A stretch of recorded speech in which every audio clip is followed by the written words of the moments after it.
Praise the Lord. The best wishes to you and your family members in the name of God.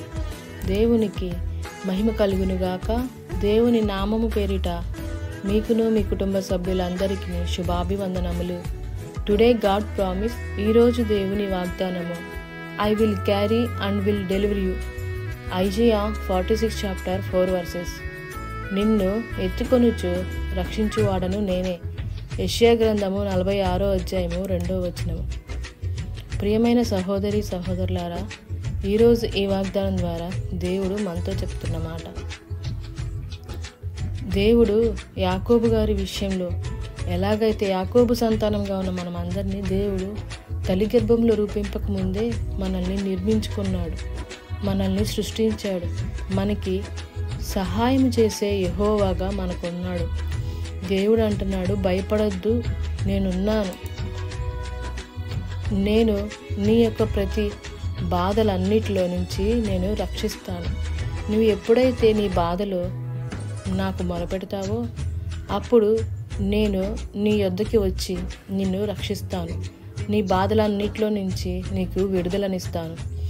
దేవుడు ఎంతో శ్రద్ధ కలిగిన వాడు. మన ఎడల అపారమైన ప్రేమను మన ఎడల చూపించి తను మనకి కొరకు ఎంతో త్యాగమును చేశాడు. ఆయన బలహీనుడు కాదు, బలవంతుడు. మన దేవుడు బలవంతుడు కాబట్టి మనల్ని ప్రతి ఒక్క పరిస్థితిలో నుంచి లేవనెత్తి మనల్ని రక్షించే దేవుడుగా ఉన్నాడు. మనము ఏ విషయంలో అయినా కృంగిపోక, ఎలాంటి పరిస్థితుల్లో అయినా దిగజారిపోకుండా, మనము అవిశ్వాసంతో కాక విశ్వాసంతోనూ నమ్మకంతోనూ దేవుని యందు భయము భక్తి కలిగి శ్రద్ధ కలిగి మనం జీవించినడలా మనము ప్రతి పరిస్థితిలో నుంచి మనల్ని రక్షిస్తాడు. దేవుడు బలహీనుడు కాదండి, మనల్ని విడిచిపెట్టే దేవుడు కూడా కాదు. మన పాప భారములన్నిటినీ మోసిన దేవుడు, మన యందు శ్రద్ధ కలిగి మనల్ని రక్షించుకున్న దేవుడు అండి.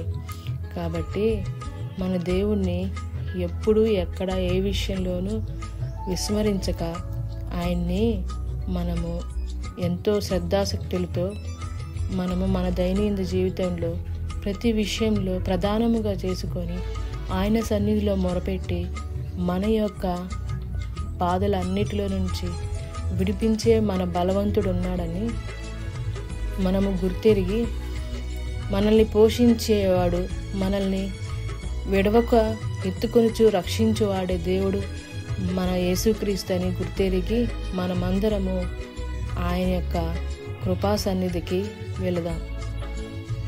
ప్రార్థన.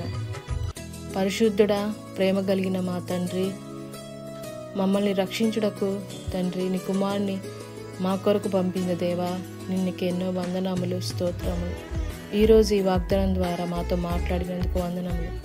ఈ వాగ్దానం ఎంతమంది అయితే జీవితంలో వింటున్నారో వారి జీవితంలోనూ వారి కుటుంబంలోనూ మా అందరి జీవితంలోనూ మమ్మల్ని ఎత్తుకొనిచ్చు రక్షించువాడవు నీవే అని ప్రతి ఒక్కరూ గుర్తెరిగి నీ సన్నిధిలో నీ యొక్క రక్షణ పొందుకునే వారముగా, నీ యొక్క బాహుబలమును మేము రుచి చూచే వారముగా అందరికీ నీ దయచేయమని, అట్టి ప్రార్థనాత్మను అట్టి పొందుకునే కృపను దయచేయమని నజరేయుడైన యేసుక్రీస్తు అతి పరిశుద్ధ నామమున అడిగి వేడుకొని పొందుకొని ఉన్నాము తండ్రి.